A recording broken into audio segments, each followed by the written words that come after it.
Assalamualaikum warahmatullahi wabarakatuh. Perkenalkan, nama saya Muhammad Aditya dengan NIM 221080200052. Dan saya Muhammad Ananda Saputra dengan NIM 2210802045. Pada kesempatan kali ini kami berdua akan menjelaskan materi tentang statistik induktif.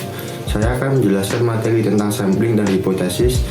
Dan kemudian saya akan menjelaskan materi tentang analisis varians dan chi-square. Baik, berikut merupakan penjelasannya. Baiklah, di sini saya akan menjelaskan materi tentang uji chi-square. Uji chi-square merupakan metode statistik yang digunakan untuk menguji hubungan antara dua variabel kategorikal. Metode ini didasarkan pada perbandingan antara frekuensi yang diminati dan frekuensi yang diharapkan dari masing-masing kategori variabel. Selanjutnya, tujuan uji chi-square. Tujuan dari uji chi-square ini yaitu untuk menguji hubungan atau pengaruh dua variabel nominal dan mengukur kuatnya hubungan antara variabel yang satu dengan variabel nominal lainnya.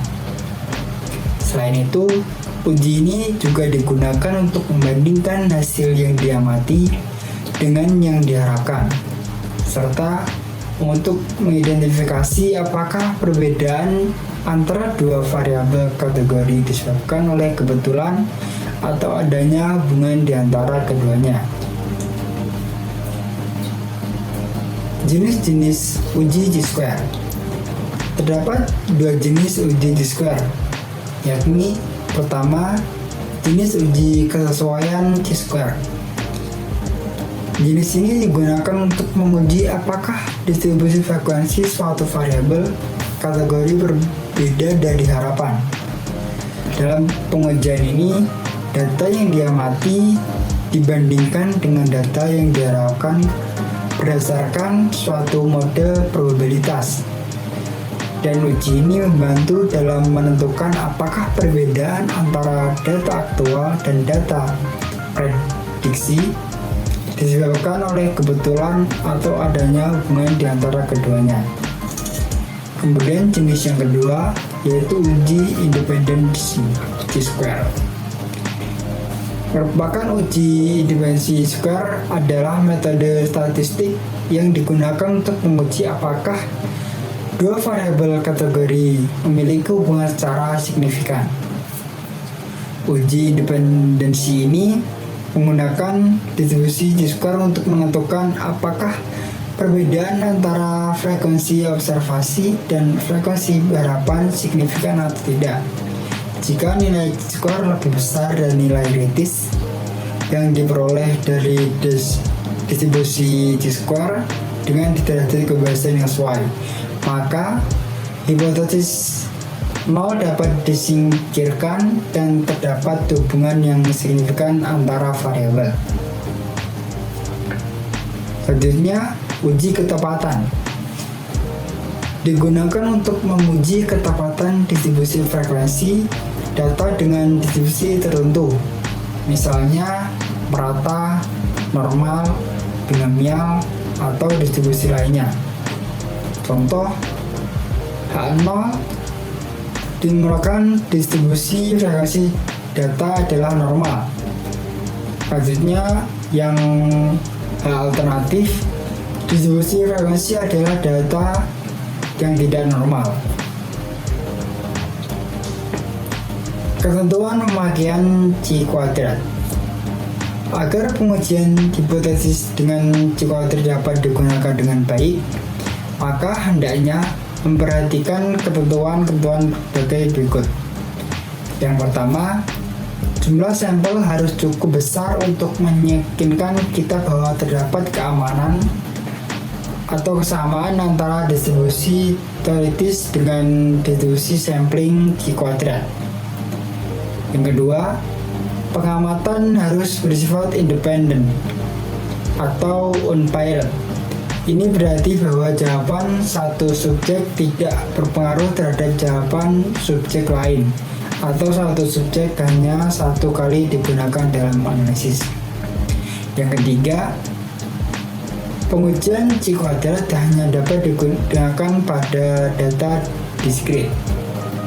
Dan yang keempat, jumlah frekuensi yang diharapkan harus sama dengan jumlah frekuensi yang diamati.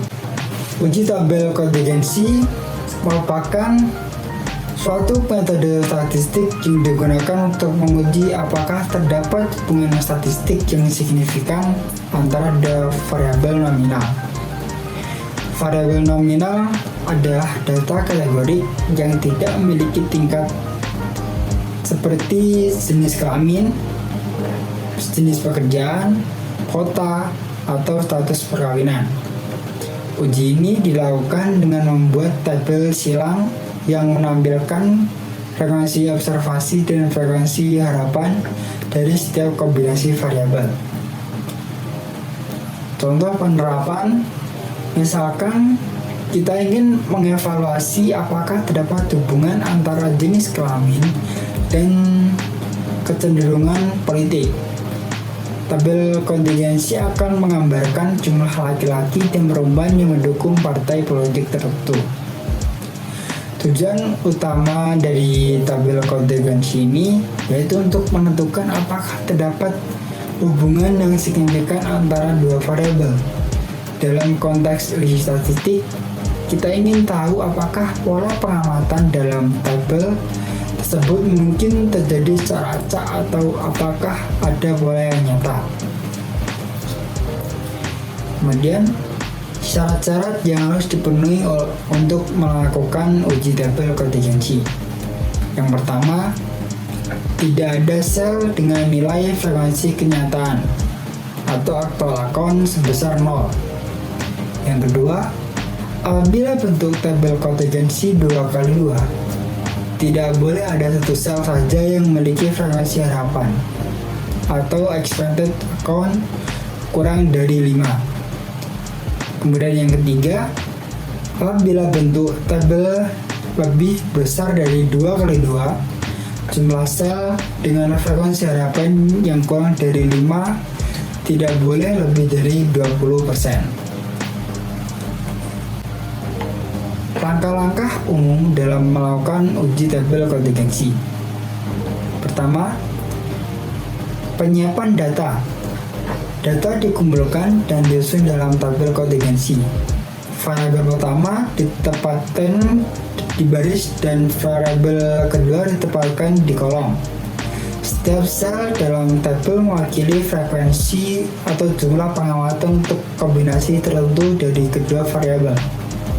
Yang kedua, penentuan hipotesis. Hipotesis 0 menyatakan bahwa tidak ada hubungan antara dua variabel, sedangkan hipotesis alternatif menyatakan bahwa ada hubungan antara dua variabel. Langkah ketiga, perhitungan statistik uji. Terdapat beberapa metode statistik yang dapat digunakan untuk uji tabel kontingensi.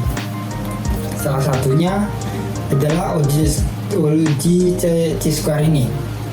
Dalam perhitungan ini, kita membandingkan frekuensi observasi yang diamati dalam setiap sel dengan frekuensi yang diharapkan jika tidak ada hubungan antara dua variabel. Kemudian langkah yang terakhir, ada derajat kebebasan dari nilai P. Setelah menghitung nilai statistik uji, misalnya chi-square, kita menghitung derajat kebebasan yang sesuai dan nilai P dari distribusi yang relevan. Nilai P ini mengindikasi tingkat signifikansi tertentu temuan kita.